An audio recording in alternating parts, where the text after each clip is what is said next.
হাজোর বিভিন্ন জায়গায় সন্দেহভাজন লোকের আগ্রাসনের অভিযোগ। হাজো রাজস্ব সার্কেলের নবগঠিত রঙ্গিয়া বিধানসভার দক্ষিণ সিংড়ার গ্রেজিং রিজার্ভে 42 বিঘা মাটি একেবারে জমি দখলকারীদের অধীনে।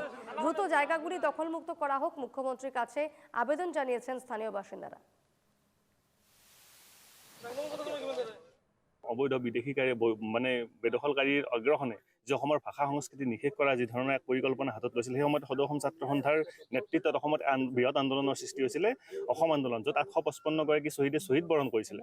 তাৰ পিছতো কিন্তু চৰকাৰে আজি কিছুদিনৰ পৰা অবৈধ বেদখলকাৰীৰ ওপৰত যি ধৰণৰ এক বৰ্বৰ বা যি ধৰণৰ এক তৎপৰতা দেখুৱাইছে, আমি সদৌ অসম ছাত্ৰ সন্থা মজিয়া পতাক আমি আদৰণি জনাইছোঁ। কিন্তু বৃহৎ কথাটো হ'ল যে মুখ্য কথাটো হৈছে দক্ষিণ সিংৰাত প্ৰায় কেইবা শতাধিক ভূমি ইয়াত বেদখলকাৰীয়ে ইয়াত তেওঁলোকে অবৈধভাৱে দখল কৰি ঘৰ সাজিছে। তাৰ সমান্তৰালভাৱে ইয়াত খেতি পথাৰত তেওঁলোকে খেতি কৰিছে।